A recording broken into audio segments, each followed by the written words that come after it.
Hello dear students, welcome back to my channel Mind Your Exam. So we were studying about flow of control in the previous video and we had discussed the if statement and the if else statement. Now coming to if elif statement.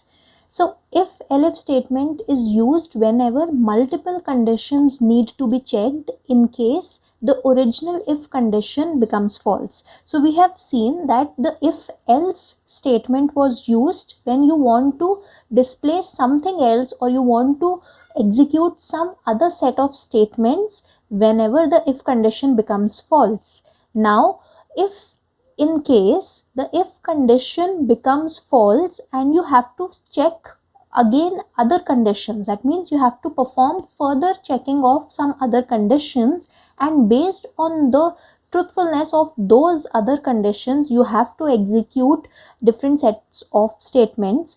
Then in that case you will use the if elif statement. Okay, so elif basically is the short form for else and if. That means for the first if condition you are not only writing an else, but along with the else you are writing another if condition, if statement. Okay, this will become more clear as we see in the syntax. And in the case of if elif statements you can easily see that there are multiple alternatives to transfer the control of the program execution, and whichever condition becomes true out of the many conditions, only the set of statements that are written below that particular if or elif block would be executed. Okay, so this is the broad syntax of the if elif construct. So we have the first if statement which specifies the first condition. If this condition is true, set statement 1, the set of statements which is statements 1 would be executed, and once these statements are executed no further conditions would be checked. So it is very important to remember, and I mentioned in the previous video also, that in any case only one set of statements would be executed no matter how many conditions are checked in an if else or in an if elif ladder. Okay, so only one condition becomes true, and as soon as one condition becomes true, that particular program statement block lying below that condition would be executed, and this entire remaining elif or else structure would be skipped. Okay, so as you can see, the first if condition, if it becomes false, then we specify an elif keyword and write the second condition that we want to be checked. When this condition is true, statement 2 would be executed. This can be a single statement or a block of statements, and when this second condition also becomes false, the third condition would be checked, and so on.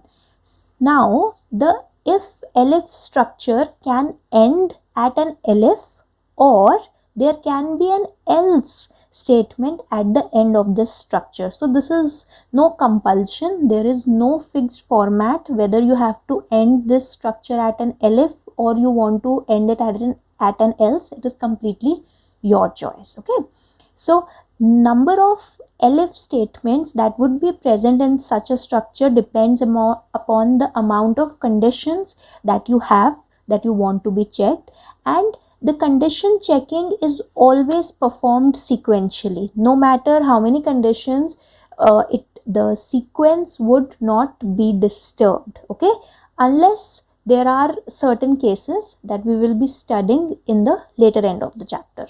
So whenever any of the condition becomes true, no further condition is checked and the structure ends as it is, and the statements that are written at the end of this structure are then executed. So the last else statement is optional, as I have already told you. Now let's see an example. We have to check whether a particular number is greater than 5, it is less than 5, or it is equal to 5.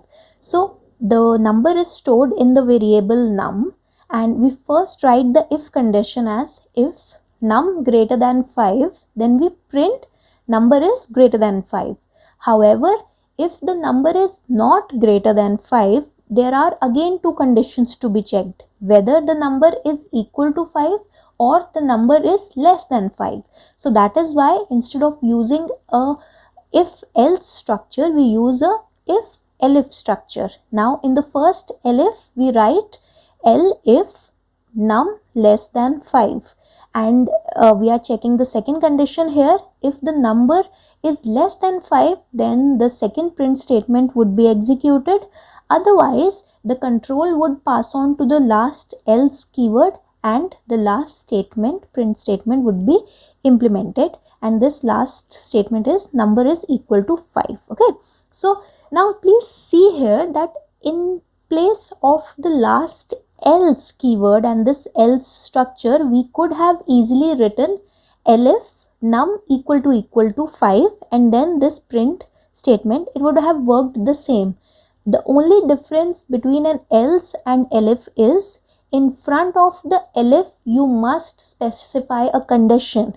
However, in case of else, that is not required, okay, because it is obvious here that if any number is not greater than 5, neither it is less than 5, then the number will be equal to 5. But if you want this condition to be checked explicitly or in any other case also, you can easily replace it, okay. So now coming to the concept of nested if. Now whenever an if else condition exists inside an elif block, it is called a nested if. So whenever you write the elif statement, you check a condition, and then below that condition, when the condition becomes true, you write a block of statements that must be executed, right?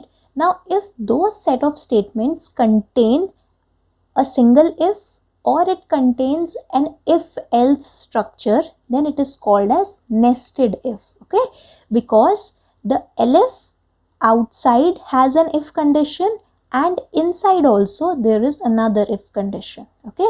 Now what can be the cases or situations when such a case may arrive, or when such a need may arise to use the nested if structure? So suppose, depending upon the type of operator that has been received as user input, you need to perform the operation on two numbers. So what we want to do, if the operator is addition, that means it is a plus, then you compute the result as addition or sum of two values. If the operator is not plus and the operator is multiplication, then in the result variable you store the product of these two numbers. However, if the operator is a minus, now in this case, if you want that the difference that would be computed would have to be a positive difference, okay. So what you would do, inside this elif statement, you would again check the condition that you have to perform subtraction, but which out of the two numbers is greater, and depending on the two numbers and the condition that is satisfied, the result variable will store the corresponding statement or the corresponding result, okay. So if first number is greater than the second number, then the result would be num1 minus num2, otherwise the result would be num2 minus num1. So here an if statement is present inside an elif, and that is why it is called a nested if, okay. So now see, till all these times we have been studying about the indented block inside an if statement or an elif or else statement. I would just like to shortly discuss the indentation, what it actually is and how you can describe it if asked. So indentation is defined as nothing but the leading white spaces. Leading means the white space, whether it can be a space character or it can be multiple space character or it can be tab, okay. So the space, such white spaces which are present at the beginning of any statement are known as the indentation, okay.